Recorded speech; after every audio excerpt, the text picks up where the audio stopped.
We're in Lyon, France, and we're on a walking tour, learning a bit about it. And we just walked through a tiny Christmas market. It's not the big one, but it's awful damn cute. Every December, Lyon transforms into one of Europe's most enchanting destinations. From glittering markets to cobblestone streets steeped in history, this is Lyon at its most magical.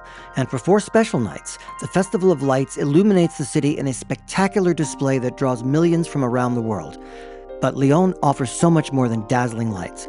We'll wander through the atmospheric alleyways of Vieux Lyon, the Old Town, where Renaissance buildings whisper stories of the past. We'll discover the secret Traboules, hidden passageways once used by the French Resistance during World War II. And we'll explore 2 extraordinary museums, the Museum of Cinema and Miniatures, where movie magic comes to life and displays mind-blowing miniatures that blur the lines between reality and illusion, and the charming Marionette Museum, celebrating Lyon's beloved puppet traditions. Join us as we discover why December in Lyon is truly unforgettable. Welcome to Wandering with Rick and Rachel. Come explore with us. We're a director and an actor who've spent our lives telling stories on stage. Now we're chasing new ones out in the world, one unscripted moment at a time. High-speed train travel is our favorite way to move around Europe, and our trip from Avignon to Lyon was just under 65 minutes and cost us about €40 each for a first-class seat. We were traveling with about 4 months of luggage on this trip, and we've discovered that the first-class cars, while only moderately more comfortable, tend to have more available luggage space. We stayed right on the Rhône River near the Pont de la Guillotière, a great location to be able to view this city out of our windows, but also to walk just about anywhere we wanted to go. Lyon is France's 3rd largest city, with a population of over 520,000 in the city proper, and more than 2.3 million in the greater metropolitan area. Nestled at the strategic confluence of the Rhône and Saône rivers in east-central France, Lyon's story stretches back over 2 millennia. Founded as the Roman military colony of Lugdunum in 43 BC, it became the capital of the Gauls, reaching its zenith in the 2nd century AD. The Renaissance brought a golden age of economic prosperity and intellectual brilliance to Lyon.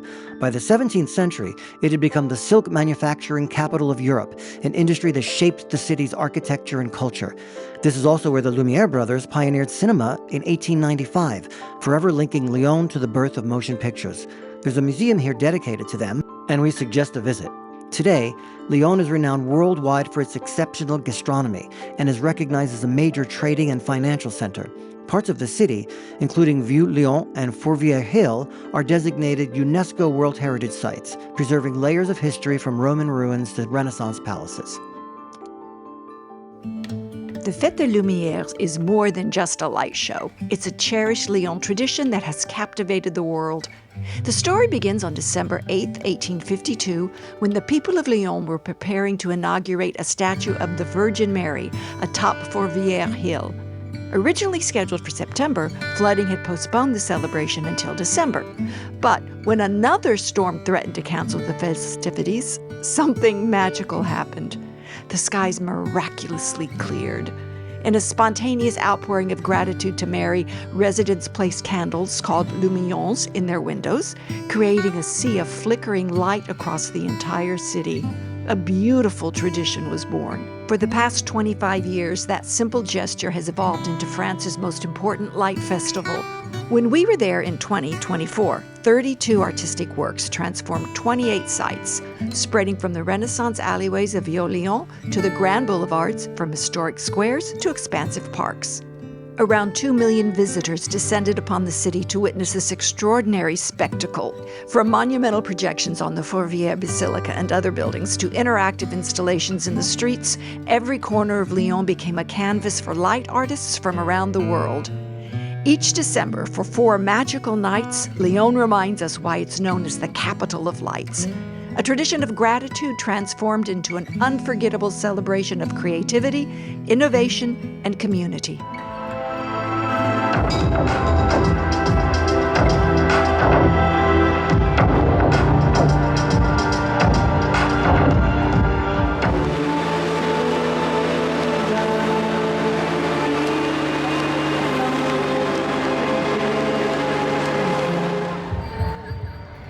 A bicycle light parade outside our window finished off the evening for us.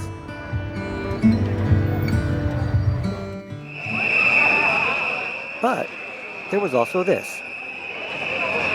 The firefighters are on strike. I think it's nationwide. During the huge Festival of Lights, their biggest event of the year. The biggest event of the year here in Lyon. You can hear them.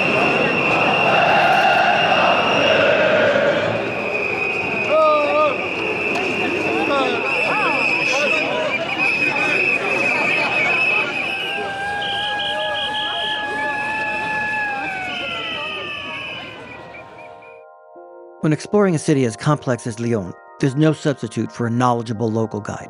This is a city that reveals its secrets slowly. A guide who truly knows Lyon's history can transform a simple walk into a journey through time. A great way is to find a free walking tour, which is really pay what you wish, and we found a great Lyonnaise guide through GuruWalks. Lyon is essentially two cities woven together. Vieux Lyon, or Old Lyon, is a Renaissance district dating back to the 16th century, when Lyon sat at the crossroads of European trade. It features narrow cobblestone streets, towering buildings with interior courtyards, and beautiful Italian-influenced galleries and staircases. The 14th century Cathedral of St. John the Baptist dominates the district. The cathedral is known for its stunning Gothic architecture, intricate stained glass windows, and its impressive astronomical clock.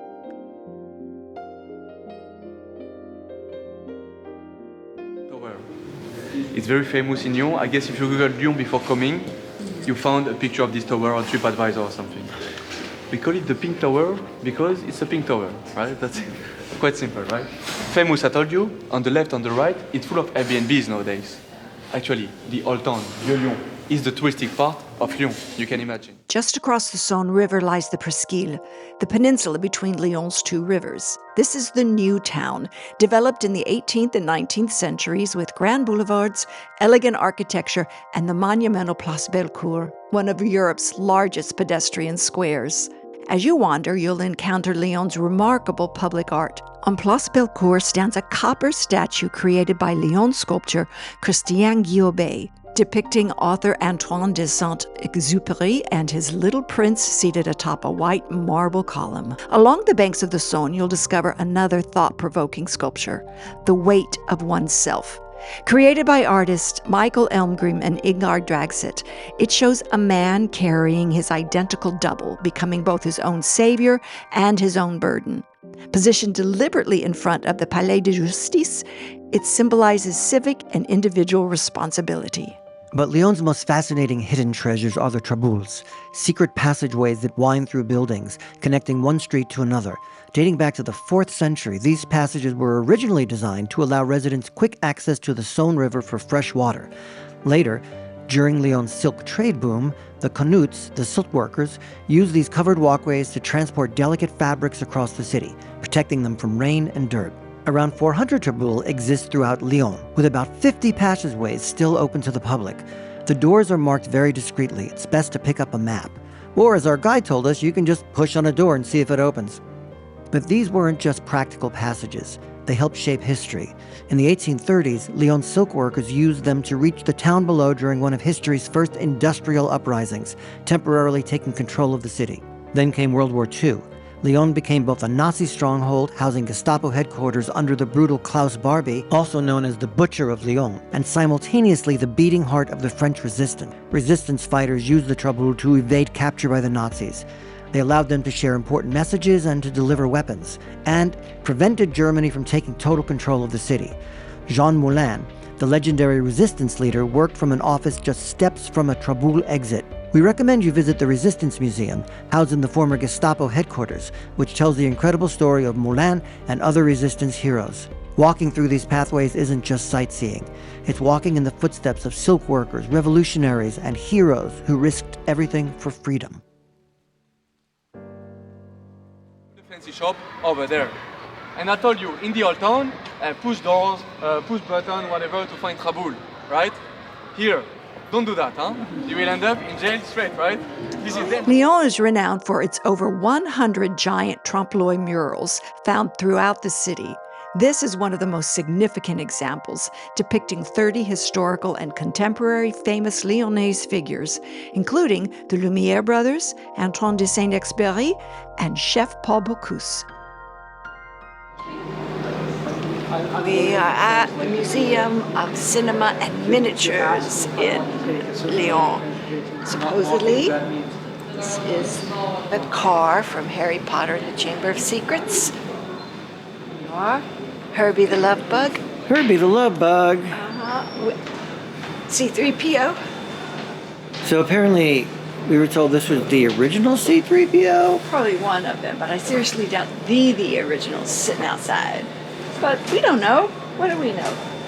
So we're gonna go find all kinds of cool. Housed in a magnificent 16th century UNESCO World Heritage building, the Museum of Cinema and Miniatures is one of the city's most unexpected treasures. It's open 7 days a week, and admission is approximately 15 to 20 euro. Entry is also included if you buy the Lyon City card. But as an American director and actor, the question on our minds was, how did one of the world's largest collections of Hollywood memorabilia end up in Lyon? The answer is that the museum was founded in 2005 by carpenter and artist Dan Ullman, combining two of his greatest passions, miniature art and cinema. The props and objects in the collection were acquired directly after their use on set or from special effects workshops around the world, creating a sanctuary for these fragile pieces of cinema history. Today, the museum stretches across 2,000 square meters and displays over 1,000 authentic items from iconic films. Not gonna get slimed this time. Our journey began in the basement, and it was spectacular. Complete sets from the 2006 film Perfume, The Story of a Murderer, greeted us. Entire rooms transferred from Bavaria Studios in Munich, where the film was made, and reassembled here by the original team. These rooms aren't replicas. These are the actual sets where Dustin Hoffman and Alan Rickman performed. The level of detail is staggering, from the hand-blown glass bottles to the authentic period instruments used in 18th century perfumery. As we climbed the winding stone staircases through multiple floors, we encountered treasures from many of cinema's greatest moments. Harry Potter's wand, the shark from Jaws, alien xenomorphs, and props from Star Wars, including Darth Vader's original helmet and Princess Leia's famous gold bikini. Each piece tells a story of the artistry, ingenuity, and painstaking craftsmanship that brought these worlds to life before the digital age. When we reached the top floor, we were blown away by Dan Ullman's other passion, the art of miniatures. The museum features over 50 hyper-realistic scenes by Ullman at 1/12 scale, alongside over 100 miniaturized works by artists from around the world. What makes miniature art so special is the marriage of architectural precision, artistic vision, and obsessive attention to detail. In our world of theater, we enjoy seeing scenic designers scale models of the sets we will work on. Many of his miniatures reminded us of these beautiful works, rarely seen by the public. Ullman's miniatures are an art as intricate and enjoyable as any full-scale design. Each piece uses original materials, real wood, actual textiles, genuine leather. The subtle lighting arrangements and painstaking replication of textures create such realism that in the footage we shot here, it's very easy to believe that what you are seeing is a completely real place. Artifice and reality blur. This museum represents something profound, a dedication to preserving the tactile, physical artistry of both filmmaking and craftsmanship in an increasingly digital world. It became one of our favorite places. There's something magical about ascending Fourviere Hill. Locals affectionately call it the hill that prays, and you'll soon understand why. We're taking the funicular, affectionately known as the ficelle, or string, which has been whisking passengers up this steep hillside for over a century. In just a few minutes, we're transported from the Renaissance streets of Vieux Lyon to a world where ancient Rome, religious devotion, and even a touch of Parisian flair collide in the most unexpected ways. On top of a hill in Lyon, looking out at the city far, far away. You can barely see the Alps. It's not a super clear day, but you can still see them. We are at Fourviere, and there's a huge church cathedral, which is their new cathedral, built in the 1800s. We're going to go inside. Apparently it's magnificent. We're just taking in the beauty of this city. It's a cool day, but not uncomfortable. It's actually quite nice. It's a cold day, but there's no wind. It's still cold. So it's fine. It's cold. The basilica is dedicated to the Virgin Mary, who is said to have saved Lyon from the Black Death in 1643. When Lyon was spared again during the Franco-Prussian War in 1870, the community committed to build this grand basilica. It offers unique architecture with a Byzantine, Gothic, and Romanesque inspiration featuring 4 towers. Locals have given it a nickname, the Upside-Down Elephant, because from certain angles, the building resembles an elephant's body with its 4 towers looking like legs. The basilica actually contains 2 churches, one on top of the other. The upper, dedicated to Mary, is ornately decorated, while the lower crypt, dedicated to St. Joseph, features a more sober style. Today, the basilica welcomes over 2.5 million pilgrims and visitors each year, making it one of Lyon's most visited landmarks.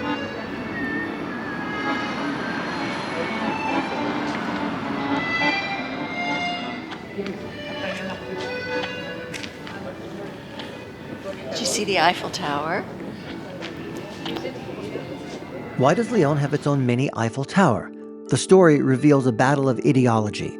The tower was constructed with support from the secular local council, who wanted a monument to balance against the religious symbol of the basilica, and importantly, ensure that its spire would reach higher than the basilica's, making it the highest point in the city. The tower once had a restaurant and an elevator that took people up to the summit. Sadly, it's no longer accessible to the public, and it now serves as a television and radio transmission tower. But it remains an iconic and unique part of Lyon's skyline. And just beyond the basilica, we discover the reason the Romans chose this spot to settle. The ancient theater of Fourviere was built to have a commanding view of the region. When completed in the 2nd century, it could seat 10,000 people. This is the oldest theater in Roman Gaul and also one of the largest. Adjacent to the Grand Theater sits the Odeon, a smaller, more intimate performance space. Built in the 2nd century AD, it could seat about 2,500 people and was designed for political or philosophical orators, music, or poetry. Today, both theaters host concerts, festivals, and guided tours. And when you sit in the house of this Roman theater, way in the distance, you see the snow-capped top of the Alps. I'm not sure that it's clear on this video, but those are the Alps, way out there in the distance. Here on Fourviere Hill, Lyon's history unfolds before you, from Roman settlement to medieval pilgrimage site, from religious devotion to secular republicanism. It's a place where every era has left its mark. We are having a very good time at the Marionette Museum in Lyon. It's quite different than the Marionette Museum that we explored in Syracuse, Ortigia, which was very atmospheric and kind of homegrown, sort of feeling, and sweet and charming. That one was a private one. I feel like this is run by the city, and it's about puppetry and marionettes from all over the world, and it's really, really a cool place. So you should come and check it out if you like marionettes or puppets. Which we do, because we're theater people. So. As lifelong theater artists, we jump at the chance to visit a museum that tells the story of any aspect of live performance, and Lyon has a great example. The Museum of Puppet Arts is the only museum in France devoted entirely to this living art form. The museum is open Wednesday through Sunday, and admission is only €9 for adults and free for children. It's also included in the Lyon City Card, and one ticket grants you access to both the Puppet Museum and the Lyon History Museum, housed in the same Renaissance palace. We recommend it as well.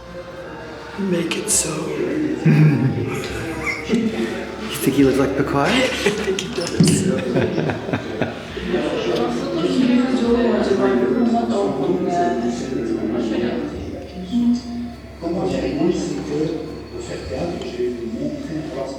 And he goes to sleep. In this museum lies a treasure that tells the story of Lyon's most beloved resident, Guignol. This hand puppet was created by puppeteer Laurent Morguet of Lyon in the early 19th century, and it quickly became a tool for both entertainment and social criticism. The character of Guignol became the voice of Lyon's working class, resourceful, satirical, and never afraid to speak truth to power. More than 300 puppets and objects share this unique space that immerses visitors in the world of puppetry from around the globe. What also makes this museum so significant is that it celebrates Lyon's rebellious spirit. Guignol wasn't just entertainment, he was resistance, speaking in the Lyonnaise dialect, embodying the voice of silk workers who would later use those very Traboules we explored earlier during uprisings and eventually against Nazi occupation. The museum is wonderfully interactive, inviting you to leave the role of spectator and step into the shoes of a puppeteer, something our grandsons would love. Of course, Rachel being Rachel, I love her so much. I just think she's the best thing ever. I love you. I love you. Can I stroke your face? Oh, yes, you may. Oh, your skin is so soft. Her skin's so soft. Oh, I love you so much.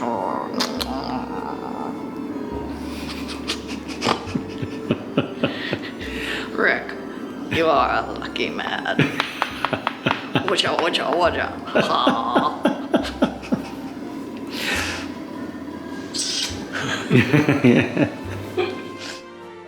Hearing the story of Guignol, a puppet who became a voice of the people, walking the Traboules and hearing the stories of the labor uprising and then of their use by the French resistance in World War II, learning of the construction of a mini Eiffel Tower to make a statement about secularism, we recognize the demonstration we viewed by the Firemen was also part of a great Lyonnaise tradition, a proud, independent, and resilient culture.